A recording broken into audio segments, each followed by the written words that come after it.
Cek, apakah suara saya masuk? Bisa direspon? Baik voice maupun chat. Alhamdulillah masuk ke satu. Siap. Masuk, Pak. Oke. Alhamdulillah Pak Chandra sudah bisa bergabung. Tes. Siap. Pak Chandra, suaranya sudah masuk? Mungkin videonya? Videonya juga bisa dicoba.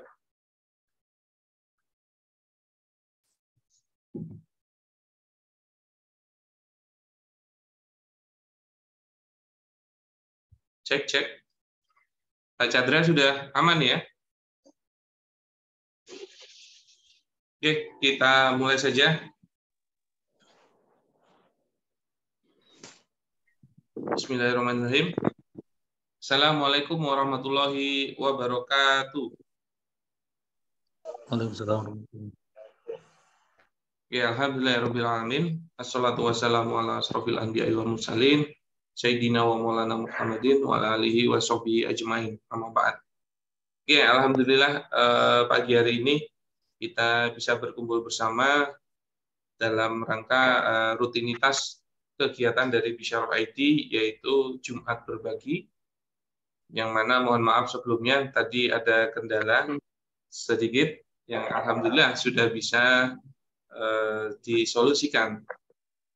Nah, insya Allah hari ini kita akan belajar dari pemateri kita Pak El Chandra, yang mana beliau sudah cukup dikenal sebagai Ketua Ex-Bank Indonesia, Persatuan Para Ex-Bankir, yang alhamdulillah sekarang komunitasnya juga terus berkembang, dan juga sudah menjadi GM atau General Manager dari Trust Solusi Syariah.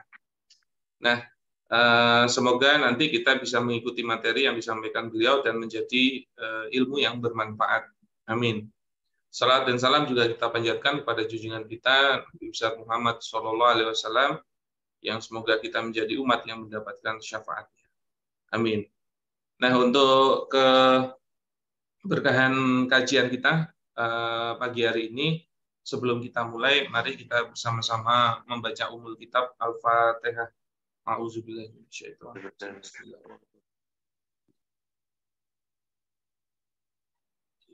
Iya.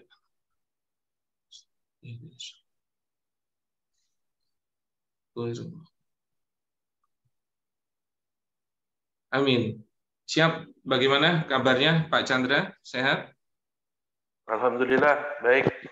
Sehat ya.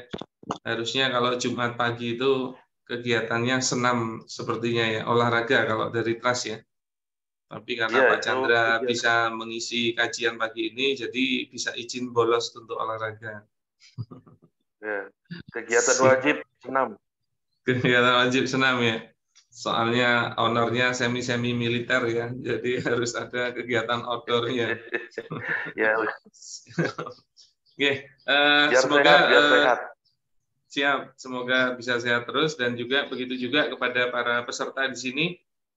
Semoga diberi kesehatan dan bisa ikut berpartisipasi dalam kajian kita pagi hari ini. Yang mana mohon maaf juga pagi hari ini saya menggantikan rekan saya, yaitu Coach Alfian Rendra. Nah, ini mohon doanya, tadi malam kok ada info beliau jatuh di kamar mandi, jadi harus ke rumah sakit dulu. Nah, semoga bisa segera sehat kembali.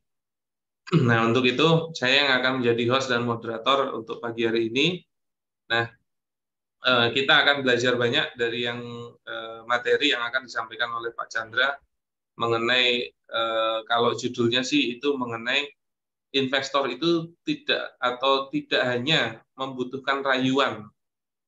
Nah, ini penting karena banyak ya kami Bisyarah setelah berdiskusi dengan banyak pebisnis ya, terutama yang mengaplikasikan syirkah itu, dan juga banyak yang bertanya, bisa dong dikenalin investor, mau dong kami butuh investor dan lain-lain.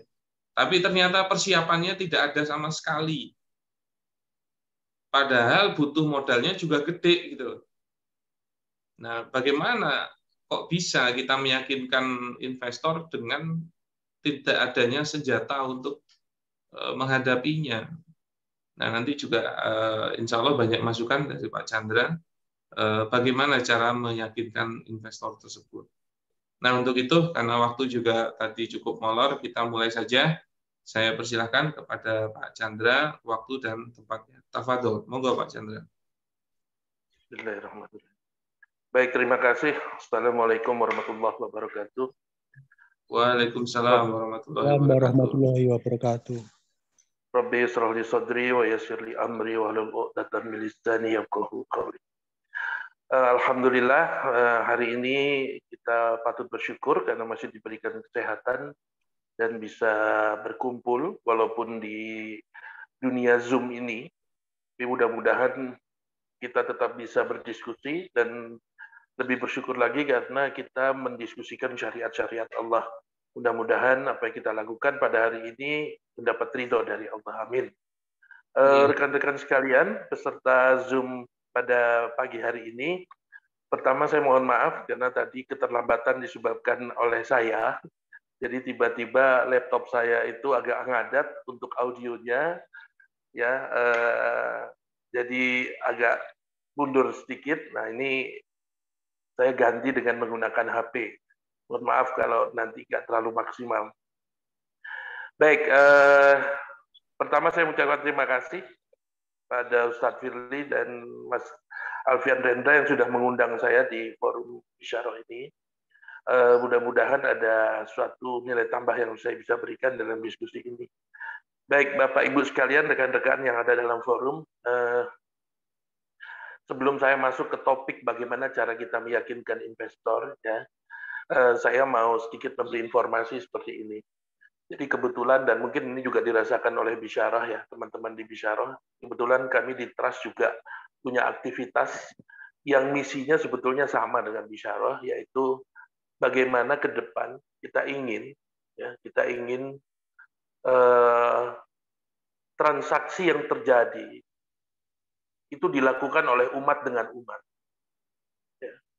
Jadi ini salah satu misi yang kita ingin, apa yang kita harapkan, yang ingin kita capai, yaitu transaksi ke depan itu dilakukan langsung, real, dari umat kepada umat. Kenapa saya bilang seperti itu? Karena sekarang dan dulu-dulu kita tuh sudah didinakbobokkan oleh transaksi yang saat ini mungkin kita menganggap itu hal yang umum. Di mana transaksi yang terjadi selalu melibatkan satu lembaga. Jadi kalau saya cerita sedikit, ada umat yang memiliki dana, ada umat yang perlu atau membutuhkan dana.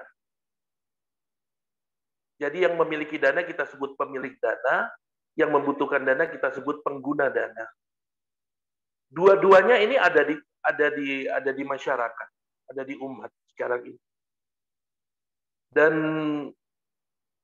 yang sekarang transaksi yang terjadi, pemilik dana akan menaruh uangnya ke satu lembaga.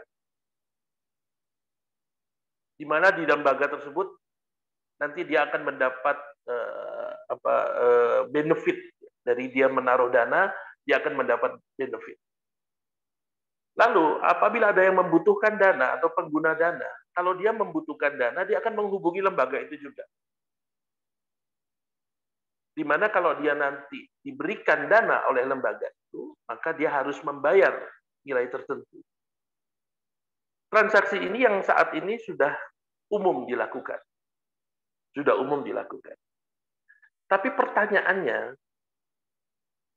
kalau ada 3 pihak sekarang yang terlibat dalam transaksi, ada pihak pemilik dana, ada pihak lembaga, dan ada pihak pengguna dana, ini terlibat dalam satu transaksi. Pertanyaan saya sebetulnya, pihak yang manakah yang resiko terburuknya paling besar? Jadi kalau ada kegagalan transaksi dari transaksi yang tipenya seperti ini, ada pemilik dana, ada satu lembaga, dan ada pengguna dana. Kalau terjadi resiko, ya, siapakah yang punya resiko terbesar dari transaksi ini? dari ketiga pihak. Pihak pertama pemilik dana, pihak kedua pengguna dana, atau pihak ketiga si lembaganya. Nah, saking kita sudah lamanya bergelut dengan transaksi seperti ini, akhirnya kita ada yang tidak tahu bahwa resiko terburuk itu adanya sebetulnya di pemilik dana. Jadi kalau saya bertanya hal ini kepada forum gitu ya, ada yang bilang kalau transaksi seperti ini terjadi, resiko terburuk akan diterima oleh, ada yang bilang pihak kedua itu adalah pengguna dana. Ada yang bilang pihak ketiga itu si lembaga itu. Tapi juga ada yang menyebutkan resiko terbesar ditanggung oleh si pemilik dana. Jadi kalau saya boleh berbagi pengalaman, ternyata resiko terbesar itu adanya di pemilik dana, Bapak Ibu sekalian. Kenapa saya bisa bilang begitu? Karena saya pernah ngalami kejadian pada tahun 97, ada krismon waktu itu. Mungkin bapak-bapak yang sejaman dengan saya pernah merasakan itu ya. Dulu kita ada krisis moneter tahun 97 yang terjadi pada saat itu. Walaupun krisis itu disebabkan karena masalah currency, ya, melemahnya uang rupiah terhadap dolar, tapi dampaknya ternyata juga terjadi kepada perbankan waktu itu, di mana terjadi ras. Ya, masyarakat tidak percaya lagi, ya, untuk naruh uangnya ke lembaga yang namanya bank. Akhirnya mereka semua berbondong-bondong menarik dananya. Saya ingat waktu itu, saya masih bertugas di salah satu cabang di Sulawesi sana. Saya waktu itu menjabat jadi wakil pimpinan cabang bidang kredit. Saya menyaksikan sendiri bagaimana orang melakukan ras. Jadi cabang saya itu kalau diukur dari banking hall ya, dari counter teller ya sampai ke jalan-jalan di depan gedung itu mungkin jaraknya 50 meter. Dan orang ngantri itu sampai ke jalan. Orang ngantri mau narik dananya itu sampai ke jalan. Dan mereka ngantri itu bukan bawa tas ya, mereka bawa karung. Kenapa mereka bawa karung? Karena mereka ingin menarik semua dananya dalam bentuk cash. Walaupun setibanya di counter, misalnya kita sarankan, Bapak dananya kita pindahkan aja ke bank mana yang Bapak mau pindahkan, misalnya gitu. Mereka nggak ada yang mau. Mereka mintanya semuanya cash. Ya. Jadi pada saat itu, hampir semua bank kesulitan likuiditas karena nasabah ngambilnya cash. Apa yang terjadi? Kalau waktu itu, ya, tidak ada program yang namanya Bantuan Likuiditas Bank Indonesia, BLBI itu, saya yakin waktu itu chaos. Kenapa? Karena orang tidak bisa narik dananya. Dan pasti bank tidak siap dengan dana cash dengan likuiditas ya yang besar. Sehingga waktu terjadi penarikan secara bersamaan, pasti tidak akan seluruhnya bisa dilayani. Nah, yang jadi masalah, begitu tidak ada yang terlayani, ini akan menciptakan ketidakpercayaan dan itu akan beredar isunya, ya, sehingga akan menciptakan kekacauan. Waktu itu muncullah yang namanya BLBI. Oke. BLBI dari mana duitnya? Jadi Bank Indonesia waktu itu mengumumkan kepada kita, semua bank ya, yang di daerah-daerah juga, bahwa kalau ada yang mau narik, kasih aja uang. Kasih aja. Kalau kalian nggak punya uang, bilang nanti kami yang support. Jadi mobil kantor itu bolak-balik ke Bank Indonesia cuma mau ngambilin uang, ya. Walaupun kita sudah taruh uang itu di belakang counter teller gitu, ada lemari, sama BI disuruh pajang uang. Biar mereka ngelihat bahwa uang tunai itu ada gitu. Tapi tetap aja orang tetap tarik. Nah, waktu itu tidak terjadi chaos dan tidak terjadi kerugian yang besar di level pemilik dana. Karena apa? Karena ada BLBI. Pertanyaannya, BLBI ini uang siapa? BLBI ini uang pinjaman dari IMF waktu itu. Jadi ini utang luar negeri. Oke. Nah, saya ingin menggambarkan apa hubungannya dengan risiko tadi. Ternyata risiko terburuk itu tetap ada di mana? Di pemilik dana. Waktu itu tidak kejadian risiko terburuk karena ada BLBI. Pertanyaannya sekarang, kalau krismon itu terjadi lagi, dan itu mengakibatkan ketidakpercayaan masyarakat terhadap menyimpan dananya di lembaga itu, terjadi lagi ras, apakah akan ada BLBI kedua? Wong yang BLBI pertama aja nggak kelar-kelar. Nah, itu pertanyaannya. Kalau tidak ada BLBI kedua, siapa yang akan terima resiko terburuk? Yang akan terima resiko terburuk adalah pemilik dana. Jadi, kalau kita ngomongin pemilik dana, Anda bertransaksi melalui lembaga, atau Anda bertransaksi langsung, sebetulnya risikonya hampir sama. Hampir sama risikonya. Tetap risikonya ada di Anda. Tapi coba sekarang kita lihat perbedaan opportunity-nya di mana. Kalau dia melalui lembaga, dananya ditaruh di lembaga, ya, maka dia mungkin cuma dapat bunga 5%-an lah sekarang. Itu pun belum dipotong pajak. Ada pajak 20% lagi. Tapi kalau dia melakukan transaksi langsung, ada yang butuh modal, dia kasih modal, dapat bagi hasil. Ada yang butuh barang, ya, dia beliin barang, dijual kembali, dia boleh dapat margin. Itu pendapatannya atau potensi pendapatannya bisa lebih besar dari yang 5% tadi. Apa artinya? Secara resiko, sebetulnya resikonya tetap ada di pemilik dana. Mau langsung ataupun melalui lembaga.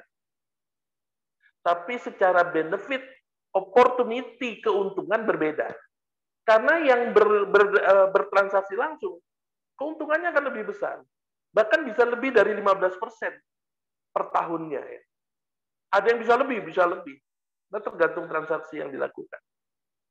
Nah, ini yang saat ini sedang kami sosialisasikan. Bahwa pemilik dana nggak usah takut, ya, nggak usah takut untuk melakukan transaksi langsung. Ya, tidak perlu harus melalui lembaga. Oke, nah, sosialisasi ini tentu tidak mudah karena pemilik dana bukan orang-orang yang pandai melihat risiko. Pemilik dana tidak mengerti bisnis secara umum, maksudnya tidak mengerti semua bisnis, kan gitu.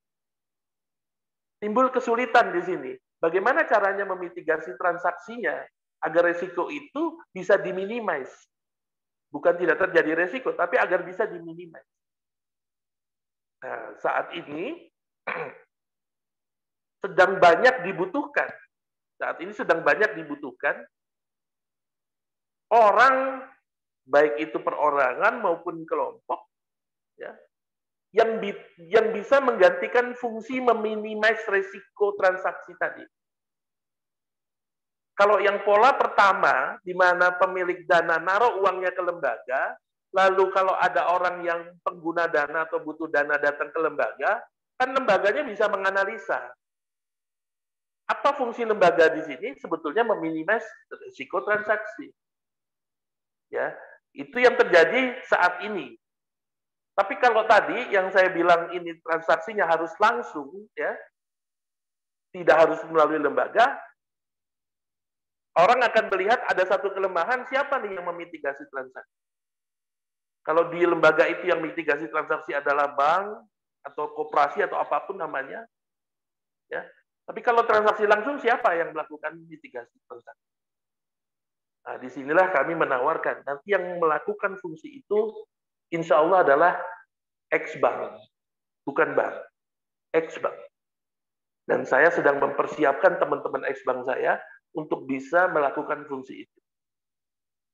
Artinya, ke depan, sumber-sumber pendanaan langsung, insya Allah akan banyak, akan besar. Kalau para pemilik dana sudah bisa disadarkan dengan kondisi ini, maka potensi sumber dana langsung itu akan besar. Pertanyaannya adalah, begitu sumber dana langsung akan besar, pengguna dana siap atau tidak? Tadi Ustadz Firly sudah sempat katakan, kejadian yang sering dihadapi oleh Bisyaro adalah ketidaksiapan pengguna dana. Setuju saya dengan itu. Setuju saya. Kenapa? Karena tadi, pengguna dana, waktu ditanya, punya laporan keuangan, ada yang cengangas-cengenges, ya. Ada yang geleng-geleng. Ya. Ada bahkan pengguna dana, ya. Saya ngomong usaha loh ya, ini konteksnya adalah pembiayaan ke usaha loh ini ya.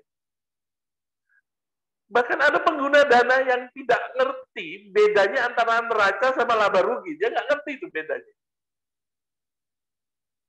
Nah, terus terang, Bapak Ibu sekalian, sekarang ini kami lebih banyak kesulitan mencari pengguna dana yang siap daripada pemilik dana yang siap. Saya nggak tahu ya, apa Ustadz Firis setuju nggak itu ya? Di Bisyaro kejadian begitu nggak? Kalau kami di Trust ya begitu tuh kejadiannya. Iya, kurang Jadi lebih sekarang hampir sama. Iya, ya kita sekarang lebih bingung cari pengguna dana yang siap. Sekarang tuh gitu. Pemilik dananya bahkan, Pak Chandra, kapan lagi presentasi ke kami? Kapan lagi presentasi ke kami? Itu selalu begitu. Jadi, rekan-rekan, suka tidak suka, ke depan orang semakin paham dalam bertransaksi. Suka tidak suka, Allah akan menunjukkan janji Allah memusnahkan riba itu pasti diwujudkan. Cuma kita kan nggak ngerti bentuknya. Oleh karena itu kita harus mempersiapkan diri, maksud saya. Apa? Menghindari transaksi-transaksi riba. Nah, salah satu cara untuk menghindari transaksi riba itu adalah bertransaksi langsung. Nah, sekarang kita ngomongin bagaimana mempersiapkan diri.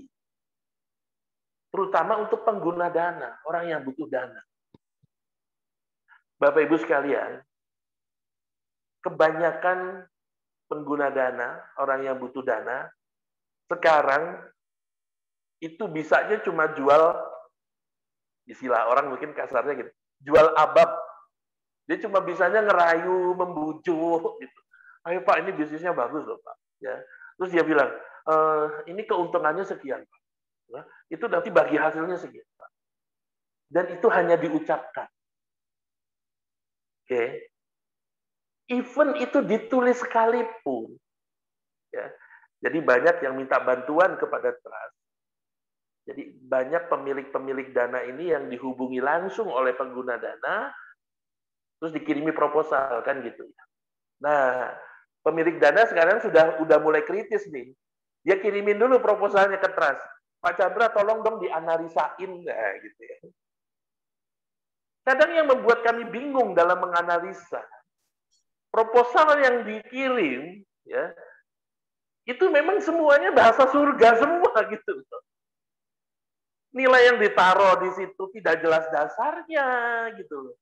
Asumsi yang dipakai patokannya apa? Itu tidak jelas. Apalagi mau ngomongin, kan biasanya dua yang mereka minta bantuan. Ya, pemilik dana tuh minta bantuan dua. Melihat kesariahan transaksi sama melihat resiko terhadap transaksinya. Ya. Dan itu terus terang, kalau sekarang ini kami terima proposal-proposal dari para pengguna dana atau orang yang membutuhkan dana, kami selalu bilang sama pemilik dananya, mohon maaf kami nggak bisa bantu mereviewnya. Kenapa? Karena hampir tidak ada informasi yang bisa kami analisa. Flow transaksi, berapa banyak proposal pengguna dana yang membicarakan mengenai flow transaksi. Jarang sekali. Ya, pokoknya yang selalu ditonjolkan itu adalah nisbah bagi hasil. Padahal nisbah bagi hasil ini kan cuma proyeksi. Proyeksi dasarnya asumsi. Asumsi itu harusnya ada dasarnya. Nah, ini yang tidak banyak dituangkan dalam proposal. Jadi saya berharap yuk kita mulai memperbaiki diri. Ya, mudah-mudahan di forum ini lebih banyak pengguna dana nih nantinya nih ya. Yuk kita sama-sama mempersiapkan diri gitu loh. Baik. Nah, sekarang kita masuk ke slide pertama. Oke, boleh di next slide. Apa sih sebetulnya ya yang ingin dinilai oleh para investor itu apa sebetulnya? Ya, dalam melihat satu tawaran kerjasama apa yang mau dia nilai? Diklik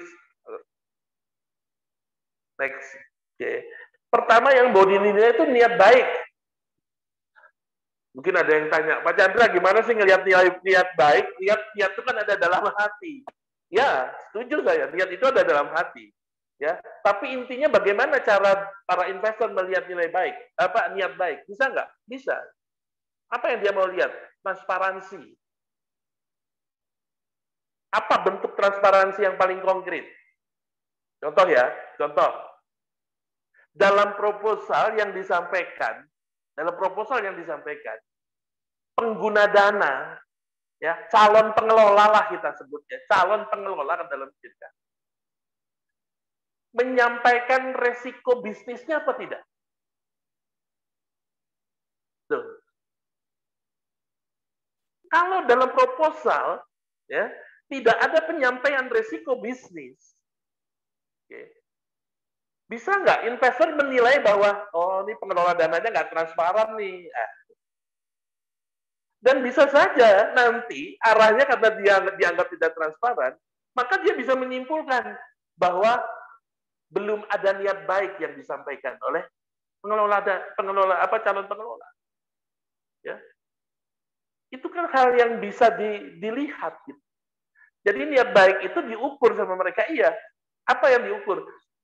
Bisnisnya atau proposalnya menyampaikan resiko nggak?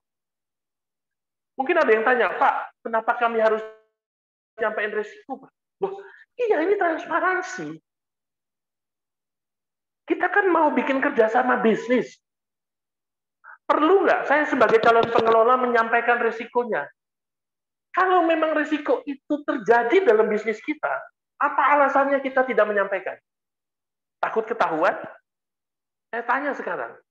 Lebih baik kita sampaikan di depan atau lebih baik nanti ketahuannya di belakang? Kalau menurut saya lebih baik disampaikan di depan.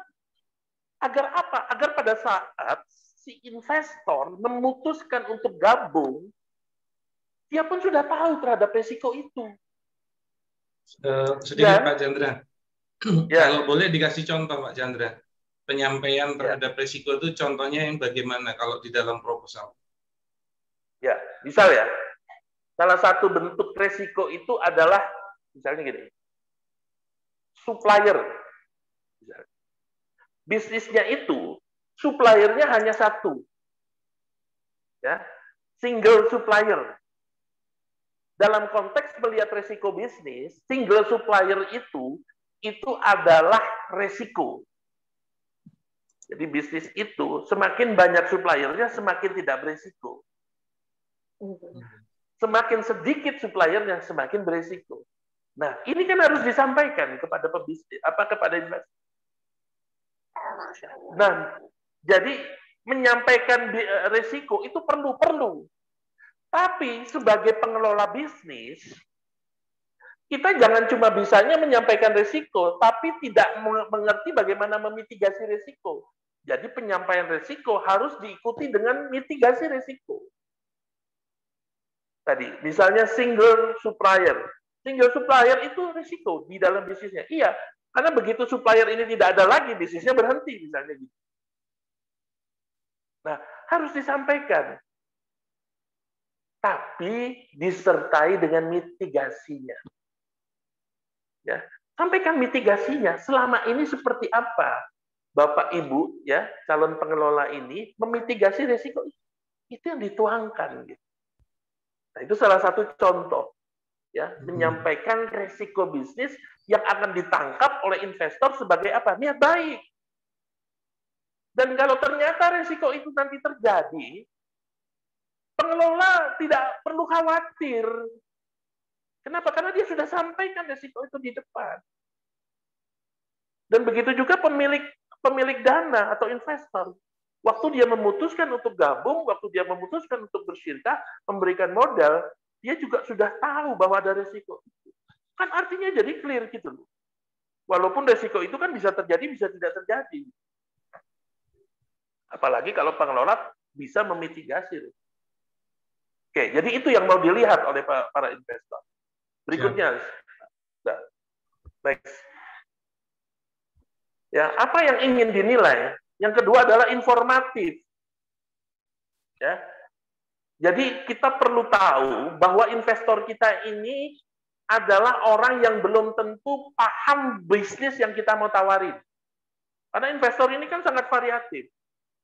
Ya, ada yang dulunya mungkin cuma pegawai negeri, ya, tapi terus dia nabung, uangnya banyak, sekarang pensiun, dia punya dana besar, ya, yang tidak ngerti bisnis. Ya. Nah, menginformasikan bisnis, ya, kadang kelemahan para calon pengelola, ya, itu kurang informatif. Kurang informatif tuh kadang menggunakan bahasa-bahasa teknis yang hanya dimengerti oleh dia gitu loh, oleh si pengelola bisnisnya. Sementara investor ini orang awam. Nah, jadi tidak informatif akhirnya. Ya, tidak informatif proposal. Itu juga yang akan dinilai. Ya. Next step. Yang ketiga, apa sih yang mau dilihat oleh investor? Ya, realistis. Tadi saya bilang, apapun ceritanya yang namanya proposal syirkah, ini ngomongnya proyeksi. Ke depan, proyeksi itu kan sesuatu yang belum terjadi. Nah, kadang karena ini sifatnya proyeksi, banyak pengelola itu yang ngasih asumsi-asumsi dengan nilai-nilai yang optimistis, gitu. Bahkan berlebihan. Ya. Target dia agar apa? Agar investornya mau naruh duit aja gitu. Tapi sebetulnya itu tidak realistis. Nah, ini yang juga harus hati-hati. Ada investor yang paham loh.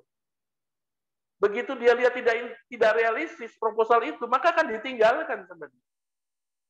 Itu satu. Terus yang kedua, ingat loh, ke depan akan banyak orang yang membantu investor ini, termasuk Trust Solusi Syariah. Dia akan banyak membantu nih para investor ini. Untuk melihat apa?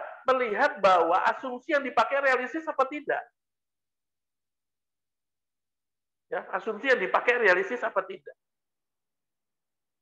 Pernah ada satu calon pengelola datang, dia jauh dari Bandung datang ke Trust, mau presentasikan penawaran syirkah, ya, penawaran syirkah, mau presentasi ke kita. Tujuannya apa? Untuk mencari investor. Oke. Jadi yang dia butuhkan dananya 500 juta. Bapak Ibu sekalian, dia butuh 500 juta. Ya. Waktu kita minta, oke, tunjukkan kepada kita laba rugi, dia tunjukkan omsetnya per bulan rata-rata 250 juta per bulan.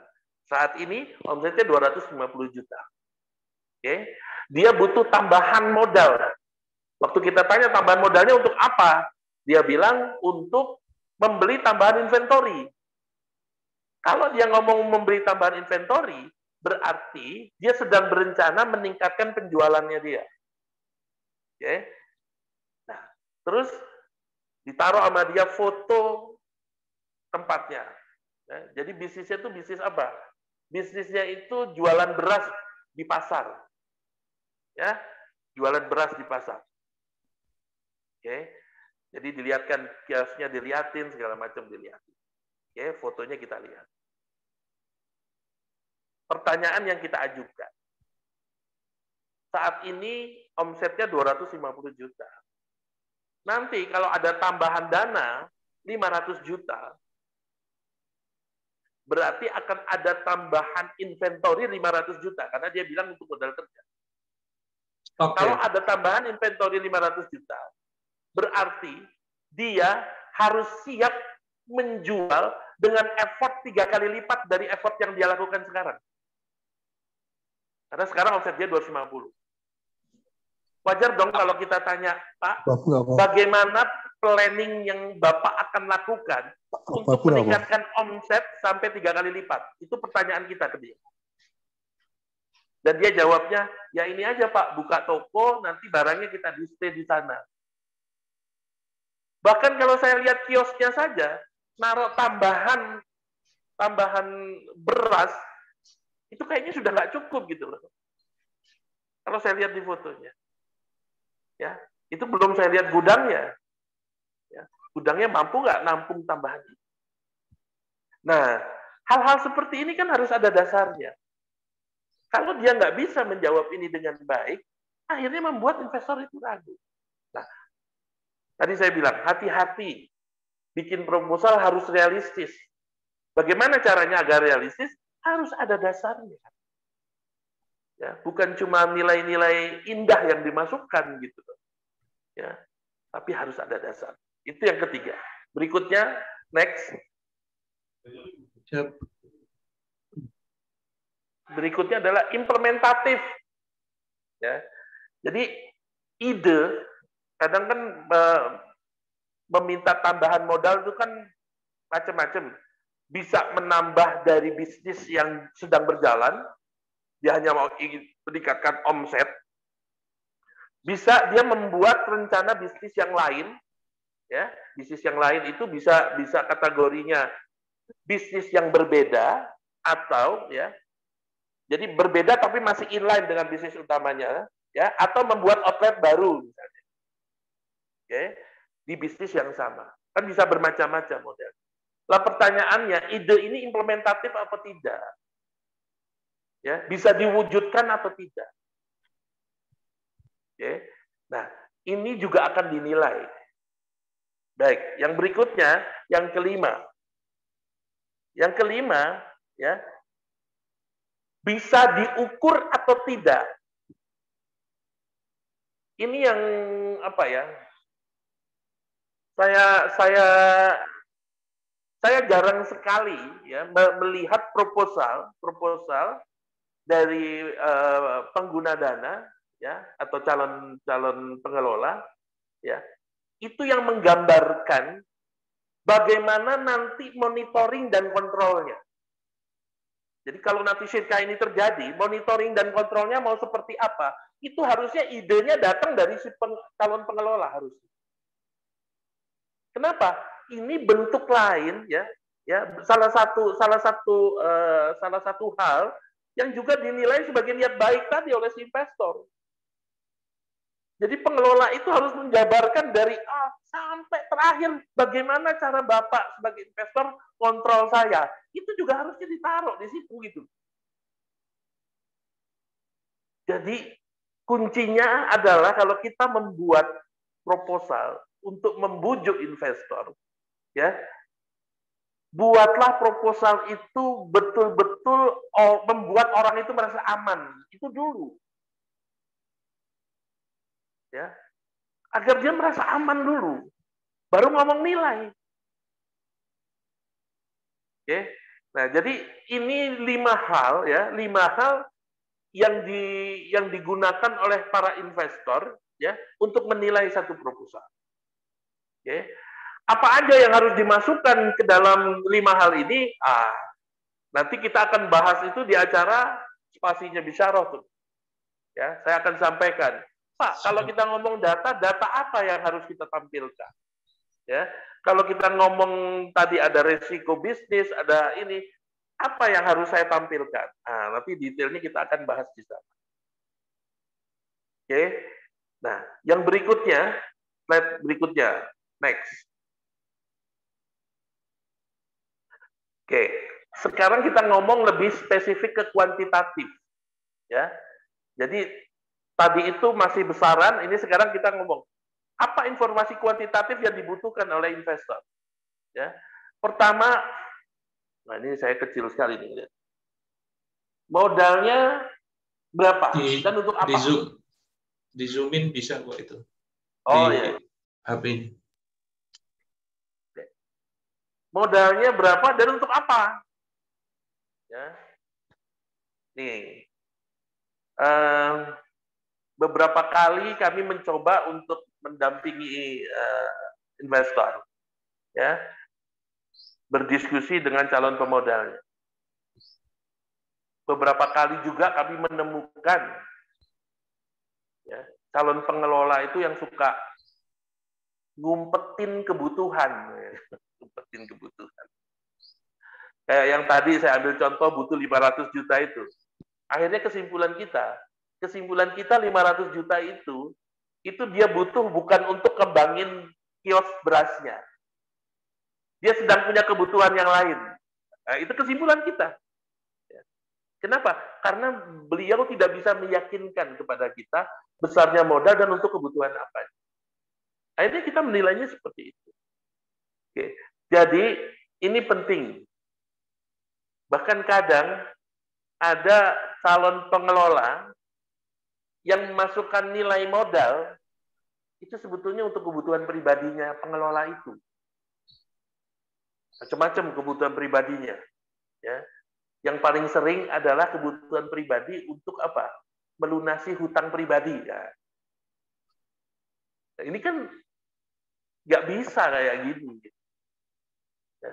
Makanya para investor sangat wajar kalau mau melihat ini lebih detail. Terus yang kedua adalah dengan modal tersebut, perkiraan potensi pendapatan yang akan didapatkan berapa? Kalau saya naruh modal sekian, ya, potensi pendapatan yang saya bisa dapat berapa? Nah, ini biasanya membandingkannya dengan satu rasio keuangan yang disebut dengan ROI, Return on Investment. Ya. Nah, Return on Investment ini sebetulnya pembandingnya, ya, jadi membandingkan ROI dari bisnis yang ditawarkan itu, ya, dibandingkan dengan bunga deposito kan, gitu, di bank. Oke. Nah, dia akan lihat di situ. Semenarik apa? Dia tahu bahwa, oh, dalam pikirannya investor, kalau saya naruh modal langsung kepada pengelola ini, risiko saya lebih tinggi daripada saya naruh di bank. Itu kan apa? Cara berpikir yang sudah sangat tertanam tuh. Karena itu pasti dia akan menuntut ROI yang besar dibandingkan dengan bunga deposito. Nah, pertanyaannya, ya, kira-kira berapa sih yang ideal? Jadi kalau ditanya yang ideal, itu sebetulnya mengikuti karakteristik bisnis. Ya, jadi ideal atau tidak ideal itu sangat mengikuti karakteristik bisnis. Oke. Tapi kalau kita ngomong kebiasaan investor itu, ya, kebiasaan investor itu punya patokan, ya, punya patokan tuh gini. Pokoknya kalau nggak 5 kali dari bunga deposito itu nggak menarik buat dia. Selalu dia punya patokan kayak gitu, ya. Nah, jadi hal-hal seperti ini perlu kita tuangkan secara kuantitatif agar dia betul-betul melihat, wah, nilainya sekian nih, ya. Tapi tetap dengan asumsi-asumsi yang logik, ya, dan berdasar. Oke. Terus, apakah asumsi yang digunakan untuk menghitung potensi pendapatan tersebut wajar atau tidak? Ini yang tadi kita sudah diskusikan. Apakah nilai potensial pendapatan tersebut menarik bila dibandingkan dengan risiko usahanya? Ada risiko yang usahanya relatif, risiko usahanya tinggi, ada risiko yang relatif rendah. Nah, dia juga akan melihat itu.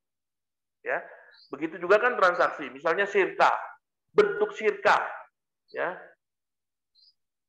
Ini gini,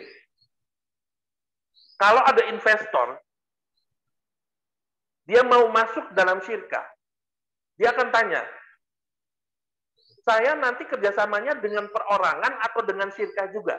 Kadang kan pengelola ada yang sudah bersirka lebih dulu. Coba lihat bedanya. Waktu, oke, kita sudah bersirka dan kita mau ajak Bapak untuk masuk. Si pengelola ngomong begitu ke investor. Oke. Dia akan tanya, sirka yang kalian lakukan sirka apa?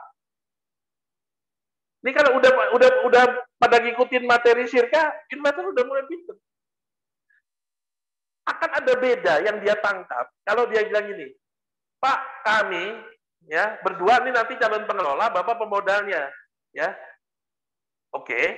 Terus kalian nanti akadnya kami bersirka, Pak. Oke. Sirkanya apa? Misalnya sirkanya Abdan ini 2 orang. Ya, mancing investor untuk masuk. Dia akan berbeda melihatnya kalau ternyata sirkah yang berjalan sekarang, misalnya saya berdua tadi, ya, kami ini ternyata sirkahnya Inan ini. Mana yang investor lebih pede? Dia bekerja sama sirkah Abdan dibandingkan dia bekerja sama sirkah Inan. Investor yang sudah ngikutin kelas sirkah dia udah tahu. Kalau sirkah Abdan itu dia punya kesan gini, ini pengelola nih maunya dapat untung doang nih, tapi nggak berani ngasih modal. Itu biasanya tuh gitu tuh cara berpikirnya mereka ya. Jadi mereka lebih prefer untuk bekerja sama dengan sirkah Inan nih dibandingkan dengan sirkah Abdan. Ya. Walaupun sebetulnya kan tidak semata-mata seperti itu cara melihatnya, tapi mereka merasa lebih pede aja. Kenapa? Karena kalau sirkah Inan kan ada modal yang ditanamkan oleh para pengelola juga kan gitu. Sementara kalau Abdan kan nggak ada modal yang ditanamkan. Jadi mereka melihat komitmennya itu kurang kalau Abdan gitu loh. Wajar-wajar nggak mereka melihat seperti itu? Ya wajar-wajar aja. Ya, walaupun tidak sepenuhnya benar asumsi mereka gitu. Tapi ya wajar-wajar aja. Oke, yang berikutnya adalah bagaimana dengan perkiraan kapan waktu bagi hasil mulai bisa dilakukan. Apakah waktunya menarik?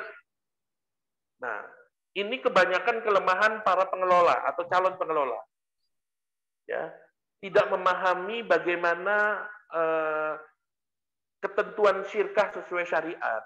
Masih banyak yang belum memahami itu. Sehingga cara menghitungnya pun kadang juga masih salah. Ya. Apakah bulan pertama syirkah itu langsung bisa bagi hasil? Bisa iya, bisa tidak kan gitu. Nah, untuk tahu itu kan harus belajar memang. Kapan iya, kapan tidak kan itu kan gitu. Nah, ini yang berbahaya tuh seperti itu. Dia bikin proyeksi keuangan, tiba-tiba di proyeksi keuangan itu bulan pertama pun sudah bisa bagi hasil. Padahal satu, belum tentu secara proyeksi keuangan itu tepat.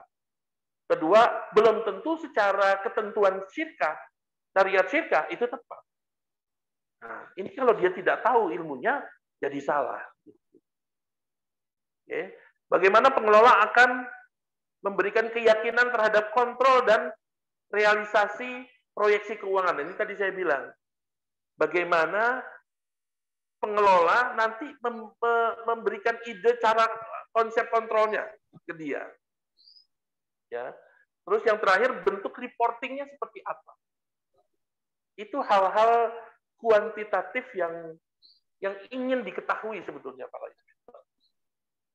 Nah, karena ini pesertanya kebanyakan mungkin calon pengelola, ya, saya menghimbau pada kesempatan ini, yuk sama-sama kita belajarin ini, agar betul-betul syirkah itu. Jadi ini juga kadang salahnya gitu ya. Melihat syirkah itu yang penting itu saat akad. Kalau saya bilang akad itu hanya konklusi, hasil kesimpulan yang disepakati akad itu. Tapi syirkah itu yang terpenting sebetulnya proses persiapannya, bukan pada saat hari akadnya. Nah, cuma kita kebanyakan ya sudah paham, oh mau syariat, bisnisnya mau bener, kerjasamanya mau sesuai syariah, pakai syirkah. Tapi ngubungin kita, misalnya ngubungin trust, ya tolong bikinin akad syirkah dong. Ya, kita bilang nggak gitu cara mainnya gitu loh. Jadi kita tuh paling worry kalau ada orang yang ngubungi kita cuma minta akad syirkah gitu loh.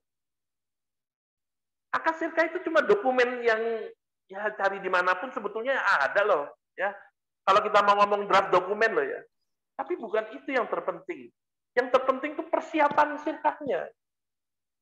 Nah, kebanyakan kekurangan sekarang itu malah di persiapan syirkah itu yang kedodoran. Karena konsentrasinya cuma di akad. Padahal akad itu adalah hasil kesimpulan-kesimpulan saja yang disepakati. Jadi saya ingin mengingatkan Bapak Ibu sekalian, persiapan syirkah itu sangat penting. Baik, saya rasa itu yang saya bisa sampaikan. Mungkin mau ada diskusi, monggo saya kembalikan ke Ustaz. Siap. Terima kasih Pak Chandra. Menarik sekali materi yang disampaikan, dan ini sebenarnya materi yang penting ya. Dan memang banyak orang yang terlalu bermudah-mudahan dalam bersyirkah. Walaupun memang bisa jadi dia itu sudah mulai paham syirkah ya. Tapi ternyata persiapan sebelum bersyirkahnya itu minim. Dan itu yang banyak malah menimbulkan permasalahan. Dan apa ya, itu lebih banyak kepada sisi pengelola yang dia itu kayaknya kok terlalu simpel untuk bisa segera mendapatkan modal. Ujuk-ujuk saya butuh dana segini, gini-gini. Pas ditanyain mana penawarannya, nggak ada. Bahkan cuman butuhnya 1,5 M untuk ini, 500 juta untuk ini. Dan itu aja kita belum membreakdown bahwasanya dia sudah paham syirkah atau belum. Nah, jadi mau itu nilainya kecil atau besar, menurut saya jangan main-main dalam hal menjalankan syirkah ini. Apalagi Anda juga sebagai pemodal gitu. Karena risikonya nanti kalau mengenai harta itu adanya di Anda. Kami juga sering di Bisyarah itu mendampingi membuat prospek bisnis, proyeksi bisnis, yang mana kami selalu tekankan, ini masuk akal nggak seperti ini? Oh, ini masuk akal. Bahkan bisa jadi itu bisnis yang berulang ya. Dulu dia pernah jalanin dengan pencapaian yang bagus, nah makanya juga jadi punya histori kan. Nah itu bisa membuat yang moderate penawarannya. Yang mana sudah kami tekankan, ini sudah di bawahnya yang dulu. Oke. Maka sudah cukup meyakinkan, kita diskusikan sama pemodal juga, oke, kami tertarik. Ternyata pas jalan bisnisnya tidak terjadi hal itu. Nah, itu kan sangat disayangkan lagi kan. Karena gini loh, pengelola yang tidak bisa membuat bisnisnya mendapatkan untung, itu juga akhirnya cuma capek doang. Cuma capek doang, dan yang dikhawatirkan dia tidak segera bisa dapat untung, berbulan-bulan tidak bisa dapat bagi hasil, akhirnya jadi nggak tenanan jalanin bisnis itu. Nah, kalau udah nggak tenanan jalanin bisnis itu, dia mulai mikir membuat bisnis yang lain. Kalau ternyata bisnis yang lainnya lebih menguntungkan, lama-lama ditinggal itu bisnis yang tidak menguntungkan itu. Memang benar sih, dia juga butuh pemasukan. Tapi akhirnya kalau kayak gitu, yang sangat berisiko pemodalnya. Nah, untuk itu sebelum kita masuk ke tanya-jawab ya, habis ini sesi tanya-jawab, bagi yang mau bertanya, syaratnya harus raise hand dan menanyakan langsung apa yang mau ditanyakan kepada pemateri. Jadi kami tidak mengutamakan yang di kolom chat, walaupun kalau mau nanya lewat kolom chat boleh, tapi nanti kalau kami sudah berikan urutannya, mohon ditanyakan langsung. Nah, yang mau bertanya segera untuk raise hand, nanti saya sesuaikan dengan urutannya. Nah, cuman sebelum itu saya mau menyampaikan dulu adanya informasi dari Bisyarah, yaitu adanya acara sebentar. Sebentar. Mohon maaf, ditunggu sebentar. Yang disampaikan oleh Pak Chandra tadi.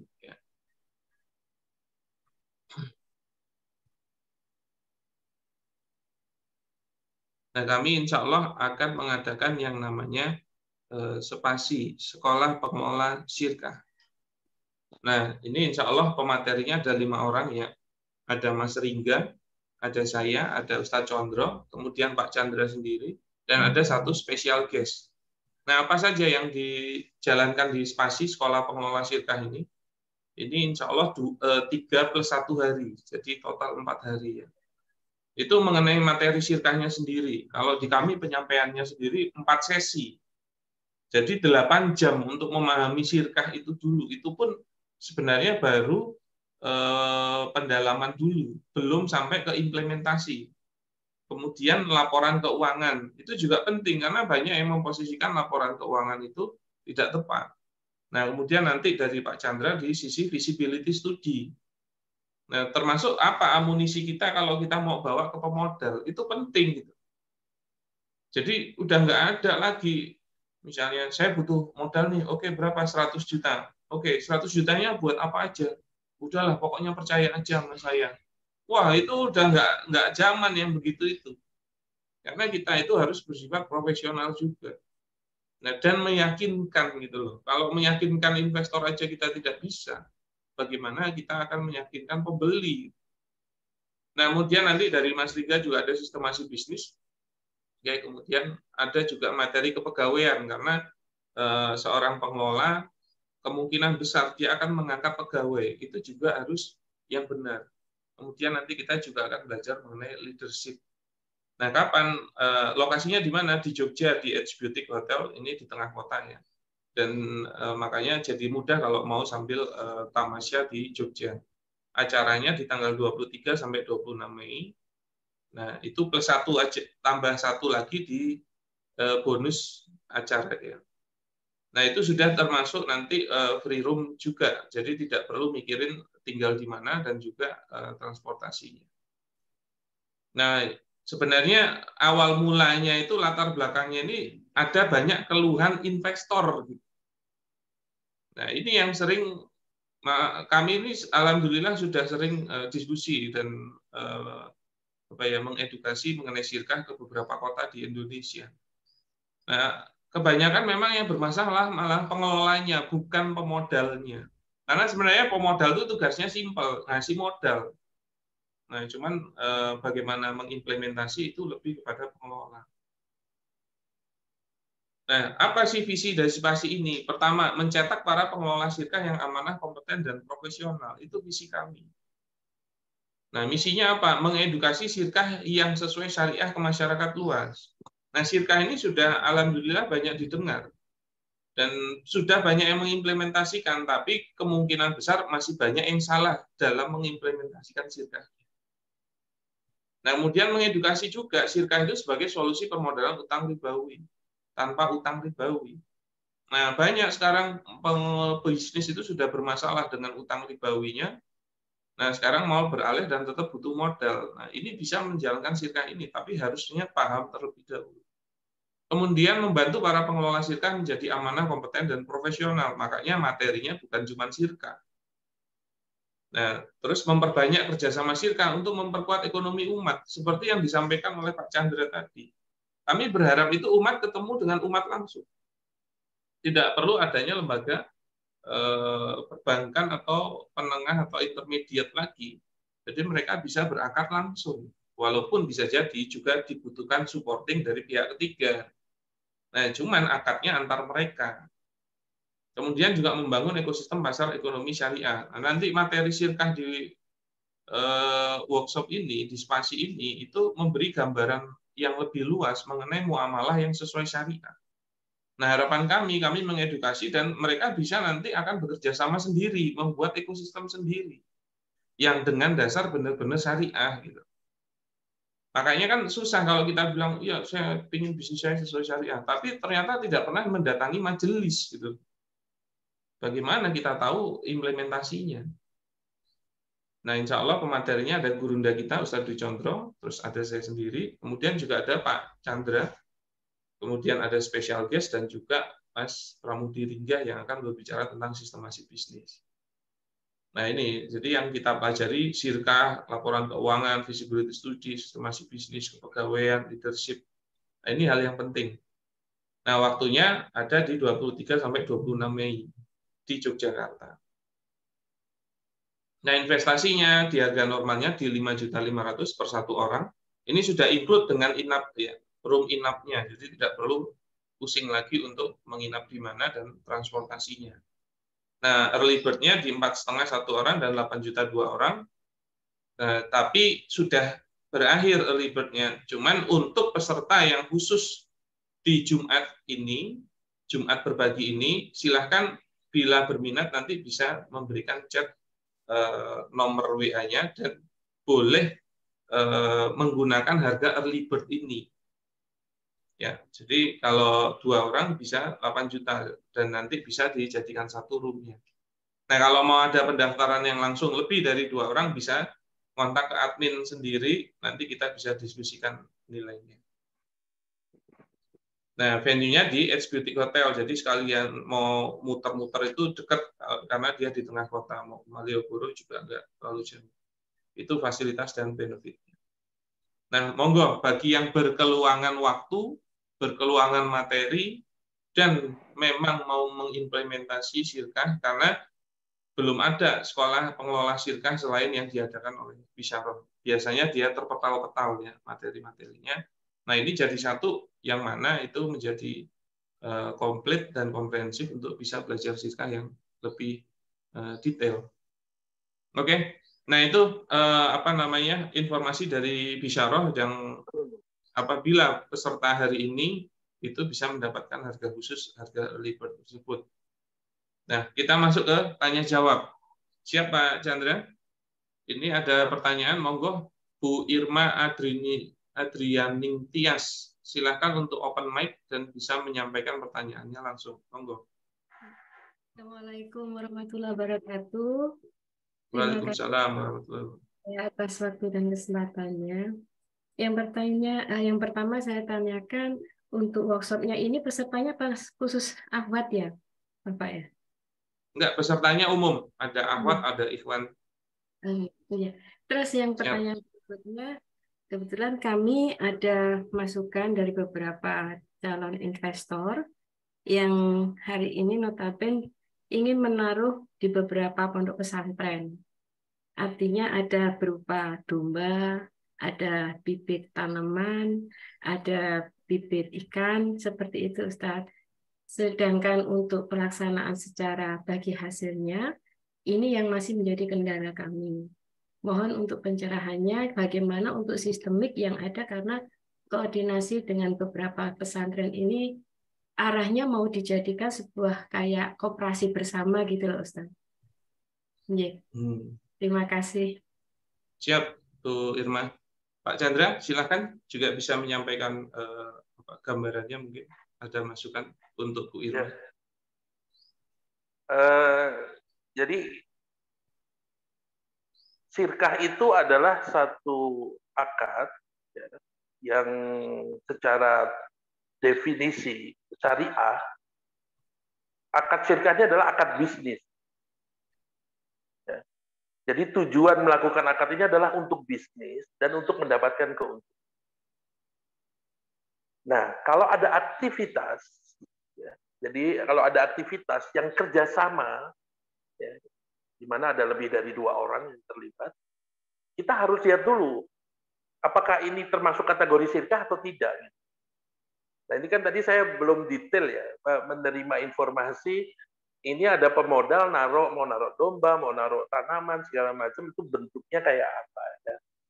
Jadi saya cuma mau menggarisbawahi definisi syirkah adalah satu akad untuk bisnis ya. Jadi untuk berbisnis ya. Untuk apa? Mendapatkan keuntungan. Bagaimana dengan kalau kita mau berakad untuk sosial? Mungkin nggak cocok kalau pakai kategori syirkah. Itu mungkin yang bisa saya sampaikan. Silakan Ustadz Firly kalau mau nambahkan jawaban dari pertanyaan ini. Oke, memang tadi penyampaiannya mungkin belum begitu detail. Mungkin Bu Irma bisa menambahkan lagi. Itu hubungannya bagaimana dengan pesantrennya itu untuk kegiatan apa? Jadi gini Ustaz, kami melihat ada sistemik dari masing-masing pesantren, ini kan memiliki skill masing-masing. Nah setelah kami coba sharing bersama kemarin tempo hari itu, dari masing-masing pesantren ini, skill yang mereka punya itu membutuhkan tambahan modal yang mau dipakai untuk perkembangannya seperti itu Ustaz. Karena jujur kalau bisa pesantren ini punya misi ke depan jauh ke depannya, visinya itu tidak akan ada proposal penggalangan dana lagi. Jadi memberikan gambaran supaya hari ini apa yang menjadikan budaya di pesantren masing-masing ini tidak bergantung pada dana yang masuk dari donatur, istilahnya seperti itu. Jadi masyarakat yang hari ini mendapatkan masukan info itu, akhirnya mereka sepakat bagaimana Pak kalau misalkan hari ini kami ada nih satu usulan, kita coba naruh domba nih di tempat pesantren X yang kebetulan memang cocok dari kondisi lingkungannya untuk budaya domba ini Pak, dari sisi yang 8 bulan ini dikelola untuk para restoran, sedangkan yang 2 tahun ke depannya ini, usia 2 tahun domba ini dipakai untuk itu kurban. Itu yang menjadi gambaran terakhir. Terus kemudian pesantren berikutnya, dia skillnya itu cocok untuk budidaya tanaman, hidroponik. Waktu saya datang itu. Cuman kebetulan karena demand-nya tinggi, lahan juga terbatas, akhirnya beliaunya ambil tanaman dari luar pesantren yang mereka produksi sendiri. Cuman kendalanya saat ini modal yang ini terbatas. Nah, itu yang akhirnya kami coba gali info itu lebih dalam, kemudian kita sampaikan ke beberapa masyarakat, dan beliaunya juga berkenan untuk menginvestasikan beberapa dananya untuk budidaya hidroponiknya ini tadi. Kelanjutannya lagi dengan pesantren berikutnya yang perikanan, itu juga sama, keluhannya sama, cuman untuk pengembangannya dia membutuhkan bantuan investor untuk hand to hand, istilah seperti itu. Gambarnya seperti itu, Bapak. Siap. Oke, kalau boleh saya petakan sedikit. Berarti ada sebuah pesantren yang membutuhkan modal-modal dari para pemodal, begitu? Pesantrennya juga banyak, Pak. Jadi masing-masing. Iya. Maksud saya simpelnya itu ada pesantren yang butuh dukungan modal, begitu kan? Ya, mau pesantrennya 1 ataupun lebih. Nah, sebenarnya bisa saja pesantren itu melakukan syirkah dengan para pemodal. Oke. Tapi memang syirkah ini sebenarnya akad bisnis, seperti yang disampaikan oleh Pak Chandra. Jadi kalau pengertian syar'inya kan aqdun baina isnaini fa aksara yatafiqani fihi alal qiyami bi amalin maliyin bi qasdi ribhi. Jadi syirkah itu kan kalau pengertian syar'inya adalah sebuah akad antara 2 pihak atau lebih yang bersepakat melakukan usaha atau bisnis dan dalam rangka mendapatkan keuntungan. Maka memang kalau orang mau bersyirkah harus ada bisnisnya. Oke. Dan kalau dia bersyirkah, ada pemodalnya, maka pemodalnya juga harus dikasih bagian dari keuntungan kalau ada keuntungan. Nah, saya juga mau nanya, pesantrennya ini sebuah kegiatan tabaruk atau sebuah kegiatan bisnis, tijaroh, pesantrennya ya. Pesantrennya ini dia itu hanya sekolahan yang gratis atau sekolahan yang dia juga berbisnis untuk mendapatkan keuntungan, Bu Irma? Kayaknya dua-duanya sih Pak kemarin. Jadi tujuannya kemarin sekolahnya yang saya tahu hampir semuanya digratiskan. Cuman dalam bisnisnya dia pengen secara profesional untuk menjaga yang akan mereka tanamkan pada investor seperti itu. Nah, sebenarnya itu yang berpengaruh adalah akad di dalam pesantrennya. Nah, kalau dia itu kegiatannya milik sendiri, ya berarti yang akan berakad adalah pemilik pesantren. Oke. Nah, berarti bukan atas nama pesantrennya, tapi kepemilikan dari si pemilik. Itu boleh dia melakukan syirkah 1 dengan pemodal 1, syirkah 2 dengan pemodal 2, syirkah 3. Nah, tapi berarti pelaku akadnya adalah pemilik pesantrennya. Termasuk yayasan ya, Pak? Nah, yayasan itu memang agak bermasalah akadnya. Nah, ini yang perlu diperdalami. Beda kalau jenengan buat PT itu malah lebih clear, dia memang untuk bisnis. Nah, biasanya yang dikhawatirkan gini loh, pesantrennya nanti yang berangkat siapa? Gitu, ownernya, kepala sekolahnya. Karena kalau kepala sekolah itu tidak bisa berakad sebagai melakukan syirkah. Kenapa? Karena dia hanya wakil. Soalnya begini loh, makanya ini memahami syirkah secara komprehensif itu penting. Karena yang ada, pemilik itu nanti jadi pengelolanya. Nah, kalau pengelola untuk melakukan syirkah itu bisa. Tapi dia nggak boleh mengangkat pegawai untuk dirinya sendiri. Begitu loh. Dia harus mengangkat pegawai untuk syirkahnya. Nah, makanya menjadi tidak jelas lagi kalau nanti anak-anak pesantrennya yang mau ininya ya, dipekerjakan untuk membantu bisnis tersebut. Begitu, Bu. Ya, itu makanya jadi tidak jelas. Dan juga kemarin tuh juga ada yang nge-share gini, mau melakukan bisnis untuk pesantren. Jadi untuk pesantren ya, kami berharap ada pemodal yang mau memodali bisnis di pesantren, yang berharap keuntungannya nanti murni 100% untuk pesantren. Nah itu nggak bisa. Kalau memang kayak gitu, berarti tujuannya adalah mendapatkan dana hibah. Nah, dana hibahnya nanti dijadikan modal. Nah, itu urusannya beda. Nah, berarti kan yang dicari pemberi hibah, bukan pemodal. Nah, ini dua hal yang berbeda. Karena kalau dia terjadi sirkah dengan pemodal satu, maka pemodal satu harus dikasih bagi hasil. Nggak boleh seluruh keuntungan itu untuk pesantren. Walaupun nanti misalnya pemodalnya sudah dapat bagi hasil, lalu oleh pemodalnya disedekahkan lagi untuk pesantren, itu dua hal yang berbeda. Nah, makanya ini perlu detailing sih kalau menurut saya, dan belum tentu langsung bisa diaplikasikan. Begitu, Bu Irma. Tapi yang pasti untuk pesantren ini harus pemiliknya, ownernya, atau dalam bentuk PT itu yang harus diperjelas ya, Pak Ustadz? Ya, itu pun kan harus dilihat. Kalau dia memang sebuah lembaga bisnis pesantrennya, boleh. Nah, berarti nanti harus, kalau pemiliknya lebih dari satu, biasanya harus ada sirkahnya. Oke, siap. Nah, maka nanti yang berakad sirkahnya itu bisa kalau seperti itu. Tapi juga tidak boleh mewajibkan seluruh hasilnya untuk pesantrennya, itu juga tidak boleh. Siap. Begitu Bu Irma? Iya. Oke, siap. Semoga bisa memberi gambaran sedikit, dan memang kalau mau ideal, datangilah majelisnya. Salah satu medianya bisa melalui spasi yang tadi diinfokan. Begitu Bu Irma? Matur suwun sangat. Siap, sami-sami. Monggo yang berikutnya Pak Hafiz, silakan. Bisa open mic Pak Hafiz. Cek Pak Hafiz. Ya, Ustaz. Siap. Monggo. Ya, Assalamualaikum warahmatullahi wabarakatuh, Pak Chandra. Waalaikumsalam warahmatullahi wabarakatuh. Ya, ini saya mau tanyakan terkait dengan proposal ya. Jadi untuk proposal penawaran ke investor, kalau misalnya usahanya ini kan usaha per tahunan gitu, jadi usaha tahunan.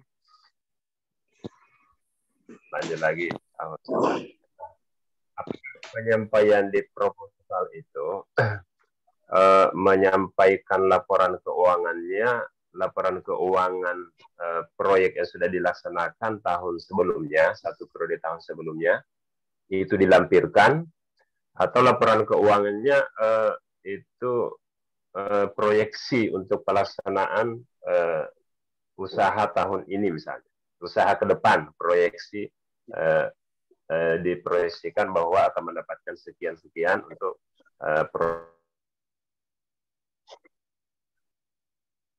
Cek Pak Hafiz.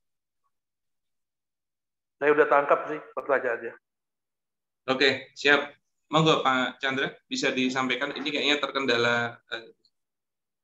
Baik, mudah-mudahan Pak Hafiz bisa terima suara saya.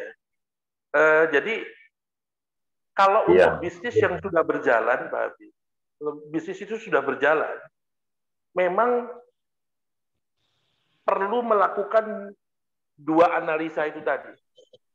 Pertama, bagaimana pengelola bisnis yang sudah berjalan ini menunjukkan kepada calon investor mengenai kondisi bisnisnya yang sudah ada sekarang.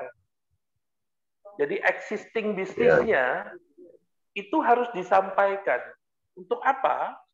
Untuk memperlihatkan kondisi bisnis yang sekarang berjalan ini, kondisinya sehat atau tidak. Jadi itu kebutuhan terhadap data existing yang sudah berjalan. Entah mau pakai data setahun yang lalu, ya 2 tahun yang lalu. Tapi kalau data yang paling baik itu sebetulnya perbandingan 3 tahun transaksi. Ya. Apalagi kalau siklus bisnisnya itu jangka panjang. Jadi siklus bisnis jangka panjang tuh biasanya bisnis-bisnis yang berhubungan dengan waktu ya, misalnya tadi masalah tanaman gitu ya, yang panennya saja itu juga sudah ngomong 8 bulan, setahun. Nah, itu kan jangka panjang siklusnya.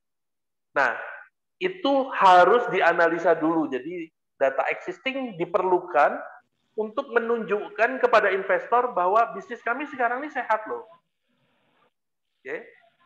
Terus yang kedua, memberikan informasi mengenai analisa proyeksi ke depan. Jadi kalau yang tadi data existing adalah data aktual yang fakta yang sudah terjadi, ya kalau data proyeksi ini ngomong rencana ke depan.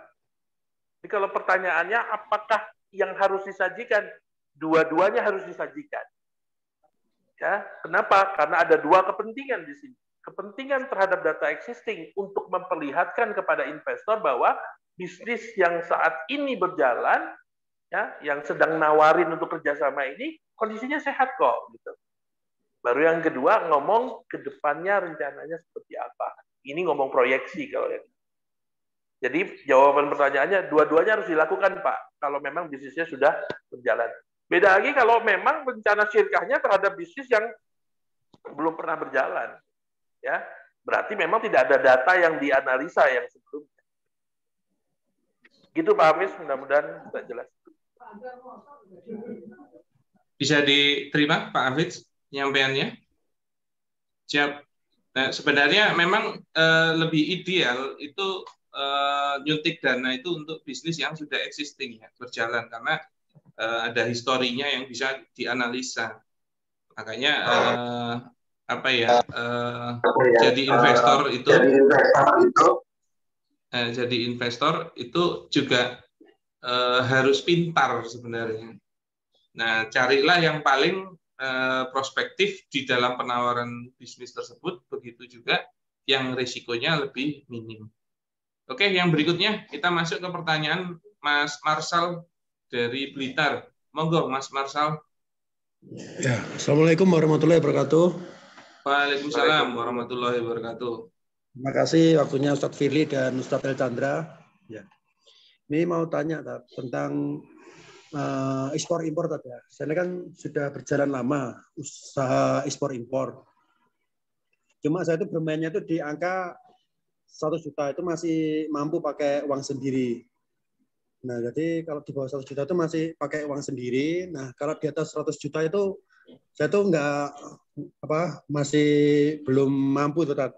Terus ada penawaran dari teman kasihkan LC gitu. Nah, saya kan masih bagi kayak nggak boleh kayak lihat pelajari itu sekilas itu ragu-ragu. Tadi masih belum ambil LC.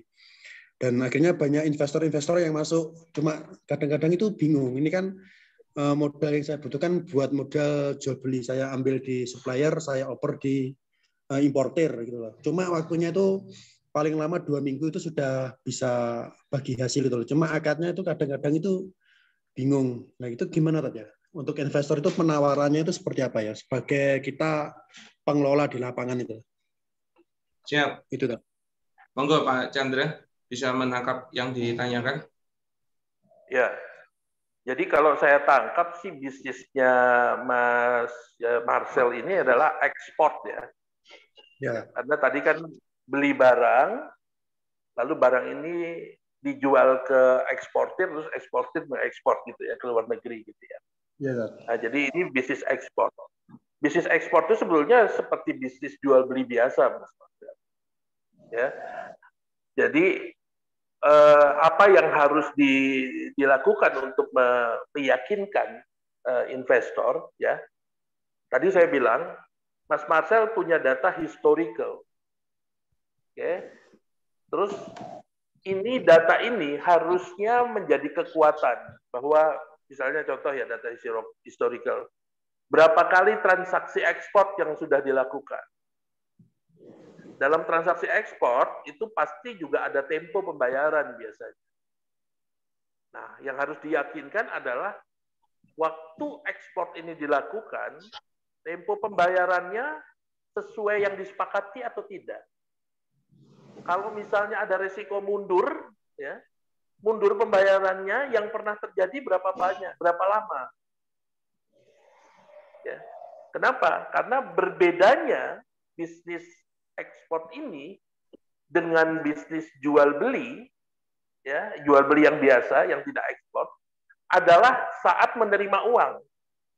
Nah, yang perlu diperjelas adalah gini, waktu Mas Marcel bertransaksi, sebetulnya Mas Marcel ini bertransaksi jualnya kepada eksportir, ya, atau kepada buyer yang ada di luar negeri. Itu harus clear, itu dijelaskan. Kalau ternyata Mas Marcel hanya melakukan aktivitas menjual barang kepada eksportir, berarti kan eksportirnya adalah orang Indonesia, ada di Indonesia. Ya, ini resikonya tidak terlalu besar kalau yang ini. Ya, kenapa? Karena pembelinya, jadi eksportir dalam hal ini adalah sebagai pembeli, gitu kan? Transaksinya lebih bisa dimitigasi kalau yang ini. Resiko akan bertambah kalau ternyata pola transaksinya nggak seperti itu. Eksportir ini hanya perantara saja ternyata. Ya, buyer sesungguhnya itu ternyata yang ada di luar negeri. Ya, nah ini akan berbeda resiko yang akan yang akan terjadi. Investor perlu mengetahui detailnya sampai seperti itu. Jadi yang harus digambarkan pertama oleh Mas Marcel adalah dalam transaksi ini, sebetulnya Mas Marcel itu bertransaksinya dengan siapa? Dengan eksportir kah? Atau dengan buyer yang ada di luar negeri? Itu clear dulu dijelaskan. Dengan eksportir. Bisa dengan eksportir. Ya. Oke, kalau dengan eksportir sebetulnya ini kan lebih termitigasi kan? Karena eksportirnya ada di Indonesia dan bisa jadi juga orang Indonesia. Dan transaksinya selesai waktu saat misalnya barang diserahkan, ya, terus pembayaran mungkin disepakati tadi 2 minggu misalnya. Nah, tinggal dilihat aja 2 minggu ini, komitmen 2 minggu ini terjadi apa tidak. Kalau ternyata selama ini ditor ke eksportir, ya, atau jual ke eksportir, 2 minggu terjadi, 2 minggu terjadi pembayarannya, itu udah cukup informasi untuk meyakinkan kepada investor. Nah, terus model kerjasamanya apa dengan investor? Ya, investor itu lebih senang memang bekerja sama dengan syirkah yang pendek-pendek. Karena dia melihat resikonya juga jadi pendek. Jadi bisa saja nanti yang ditawarkan, ya, syirkahnya adalah syirkah per transaksi atau per project, itu hampir sama tuh bentuknya. Jadi begitu ada pesanan misalnya dibutuhkan sekian, ya, misalnya tadi ada 200 juta, karena kalau 100 juta udah bisa di-cover sendiri. Nah, ada pesanan 200 juta, berarti butuh tambahan misalnya 75 juta atau 80 juta, itu yang ditawarkan kepada investor, ya, tambahan dana. Nah, setelah itu pengadaan terjadi, barang diserahkan, diakadkan dengan eksportirnya, pembayaran ditunggu 2 minggu berikutnya, maka transaksi syirkah diselesaikan pada saat pembayaran sudah dilakukan, syirkahnya berakhir. Ya. Nah, itu model yang paling simpel dan kebanyakan investor banyak tertarik nih kalau yang model-model seperti ini. Itu namanya tinggal nanti dijelaskan. Itu syirkah per transaksi atau syirkah per project. Ya. Oh, bahasanya gitu ya? Iya, per transaksi atau per project. Mungkin kalau jadi yang ditanyakan syirkahnya apa, itu syirkah mudoroba begitu. Bentuk syirkahnya bentuk syirkahnya itu mudoroba. Ya, bentuk syirkahnya jadi di mana Mas Marcel ini adalah pengelola, ya, dan si investor ini adalah pemodal. Jadi gitu. Setelah transaksi selesai, uang modal investor dikembalikan langsung bagi plus bagi hasilnya. Plus bagi hasilnya. Ya, udah dikembalikan plus bagi hasil. Siap. Gitu Mas Marcel. Ya, makasih Tat penjelasannya. Siap. Jika murabahah boleh nggak? Ya, opsi murabahah sebenarnya boleh-boleh saja. Cuman kalau murabahah itu kan berarti dia nanti ada prosedural yang berbeda. Nah, biasanya berarti bukan investor namanya, tapi pemilik dana yang nanti membeli dulu barangnya kepada suppliernya jenengan. Yang mana nanti dibeli lagi oleh Mas Marcel. Gitu. Nah, di jual beli itu nanti ada marginnya. Nah, itu memang akan mengunci marginnya. Nah, tapi harusnya objek yang diberikan kepada Mas Marcel itu barang, bukan uang. Nah, enaknya kalau syirkah dia dana gelondongan langsung, karena misalnya transaksinya besar, biasanya ketemu orang-orang yang punya duit besar. Nah, orang-orang yang punya duit besar itu sebenarnya dia nggak mau diribetin sama teknis-teknis yang kecil. Nah, lebih mudah buat dia kalau ngasihnya gelondongan. Juga lihat barangnya apa. Kalau nggak salah dengan bisnisnya pisang ya. Ya, Kalau pisang itu termasuk barang mitsliat, maka investor atau pemilik dana itu pada saat membeli harus terjadi takobut juga. Nah, itu perlu diperhatikan. Jadi agak lebih riweh kalau murabahah, tapi bisa kalau mau dilakukan. Begitu. Nah, cuman kalau bentuk modelnya itu simple ya, per 2 minggu, dan track recordnya bagus, ya sirkah aja. Dan bisa jadi nanti misalnya sudah 2 minggu, plus ada ada proyek lagi, dan dianya investornya mau, nggak perlu dikembalikan uangnya, tapi berakad baru lagi dengan uang yang ada. Ya. Itu juga bisa. Jangan lupa berakad ya, kalau dia sudah diputus loh. Siap? Begitu? Siap. Jelas. Oke. Tinggal satu lagi ini, karena waktunya sudah mau jam 11, kepada Pak Amran, silahkan kalau mau bertanya. Ya, Assalamualaikum Ustadz Chandra dan Ustadz Firly. Jadi mohon izin tanya. Yang pertama saya mau menyampaikan untuk kasus terkait saya selaku pemodal dari akad syirkah mudarobah, di mana ketika di perjanjian itu ada kewajiban dari sisi pengelola memberikan laporan bulanan ya terkait keuangan. Nah, apabila karena 2 bulan berjalan itu tidak memberikan laporan, apakah saya boleh menyampaikan statement bahwa ketika 3 kali tidak memberikan laporan keuangannya, kemudian saya memutuskan untuk menarik dana saya, begitu Pak? Itu untuk kasus yang pertama. Kemudian kasus yang kedua, saya ada berakad syirkah inan ya, saya juga baru belajar syirkah. Ada komposisi bagi hasil, saya selaku pemodal juga sebagai seorang marketing, di mana ketika saya gagal dalam 1 bulan itu menjadi marketing atau tidak menghasilkan, saya mendapatkan bagi hasil 30%, sedangkan apabila saya itu deal dalam 1 proyek, nah proyek itu saya tambahkan nilai 10% di luar bagi hasil selama 1 bulan. Apakah itu boleh, Pak? Terima kasih sebelumnya. Siap. Baik. Monggo, Pak Chandra, bisa disampaikan jawabannya? Ya. Saya rasa ini yang jawab langsung Ustadz Firly aja. Jadi biar langsung to the point pertanyaannya. Silakan Ustadz, karena waktu terbatas. Siap. Jadi tadi Pak Amran masih aktif ya? Nah, yang pertama mengenai laporan keuangan itu sebenarnya kewajibannya pada saat waktu yang disepakati. Nah, maka kalau laporannya bulanan, harusnya laporannya bulanan, kecuali terus terjadi kesepakatan, mundur dulu ya, dan dia berkenan juga nggak apa-apa. Atau laporannya per 2 bulan, itu juga boleh kalau disepakati. Nah, tinggal kesepakatannya seperti apa. Nah, semisalnya dia nggak ngasih laporan-laporan, itu syirkah itu kan akdun jaisun, jadi akad yang bisa diputus di tengah. Terlepas masalah laporan ada atau enggak, pemodal itu juga boleh kalau mau memutus syirkahnya. Termasuk pengelola juga boleh. Nah, maka memutus syirkahnya dengan alasan apapun itu sebenarnya boleh. Terlepas laporannya dikasih atau tidak. Nah, maka kewajiban mengenai laporannya juga harus diselesaikan, dan tanpa ada urusan laporannya kalau jenengan mau memutuskan, misalnya karena sudah tidak lagi percaya sama pengelolanya, itu juga boleh. Begitu Pak Amran untuk jawaban yang nomor 1. Bisa dipahami? Baik, terima kasih Pak Firly. Oke. Terus tadi yang kedua saya kurang bisa memahami, mungkin bisa sedikit diulang. Oke, untuk yang kedua, berakad syirkah inan.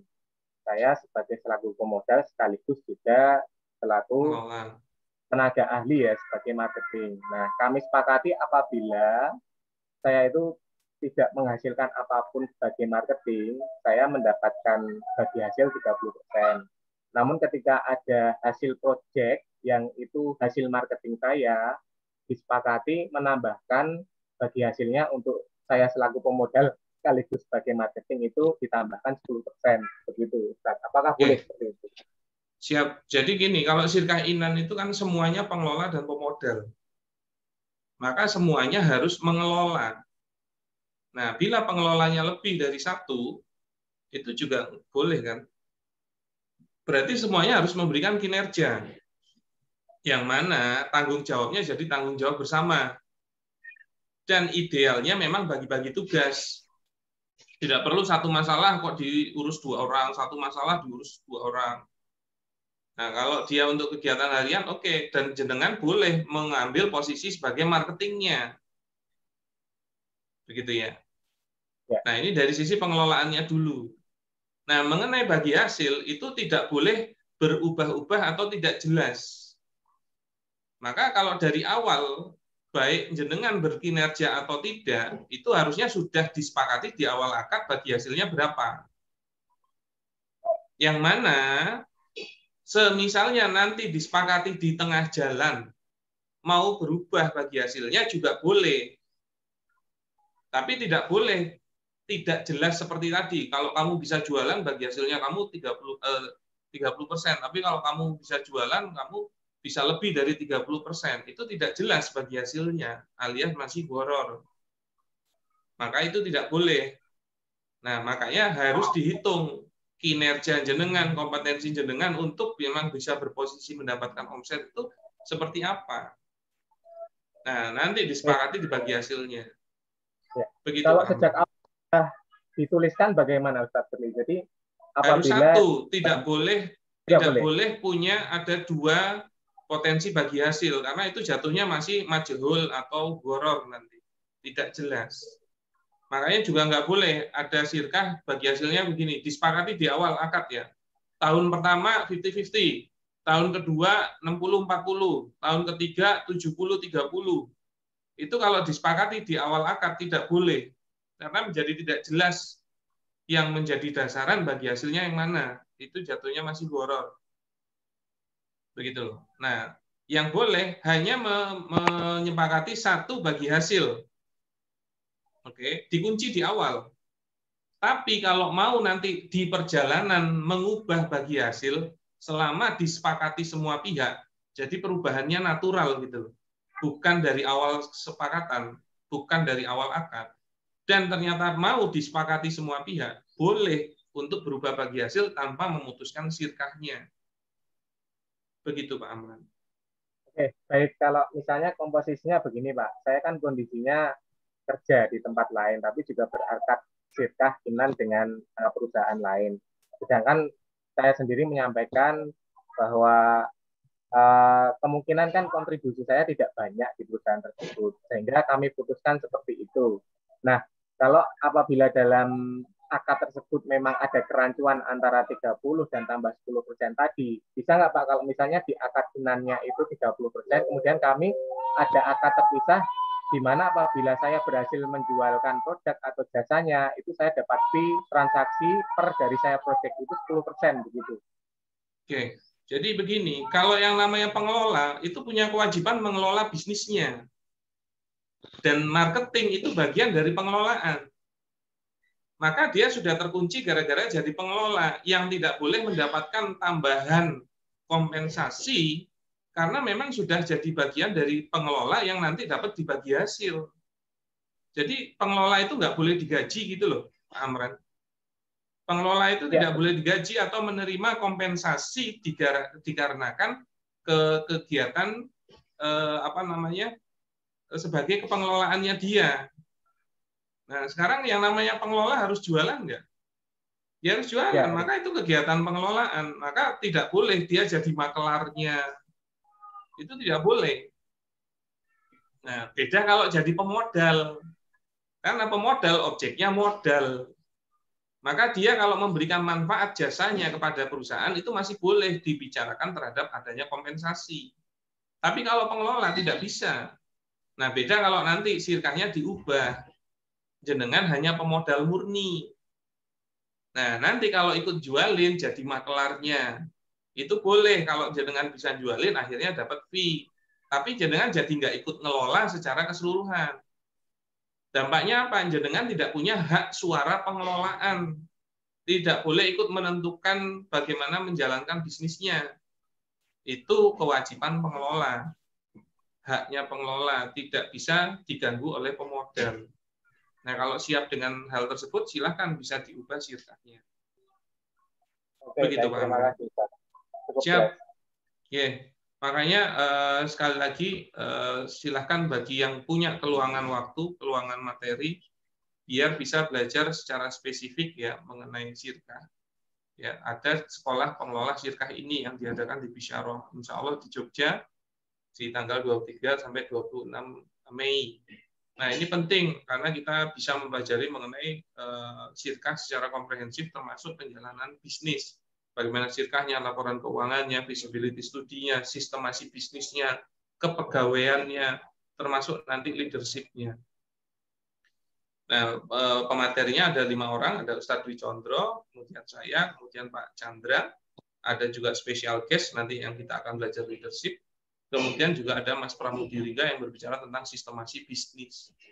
Nah, ini sangat penting, karena masih banyak gitu loh di forum-forum itu yang bertanya itu sebenarnya yang ditanyakan hal-hal standar atau dasar. Nah, berarti apa? Melakukan yang dasar aja belum tentu benar, apalagi mengimplementasi secara lanjut. Nah, waktunya di Selasa 23 Mei, masih sekitar 2 mingguan lagi. Nah, silahkan bisa diagendakan, dan insya Allah sangat bermanfaat apabila Anda mau terjun ke dunia syirkah. Nah, untuk peserta hari ini masih boleh menggunakan harga early bird 4,5 untuk 1 orang dan 8 juta untuk 2 orang.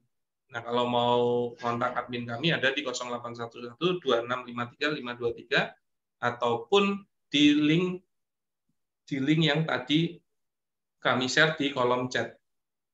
Nah, di kolom chat ada itu info pendaftaran spasi, ada link yang disampaikan di situ. Nah, itu bisa diklik dan juga atau menghubungi admin dari Bisyarah. Begitu dari kami. Bisyarah mengucapkan banyak terima kasih atas kehadiran Pak Chandra sebagai pemateri hari ini. Alhamdulillah ilmunya sangat bermanfaat. Dan juga Pak Chandra sendiri yang basicnya dulu seorang ex-bankir ya di bagian kredit. Nah, maka bank saja yang ngutangi, akadnya ngutangi ya, kepada Anda. Kalau ngutangi kan sebenarnya tidak ada risiko ya, dia harus kembali yang senilai. Masalahnya kesalahan bank itu kan minta tambahan, jatuhnya riba. Yang mana itu bisa diangsur, dan itu memperkecil risikonya.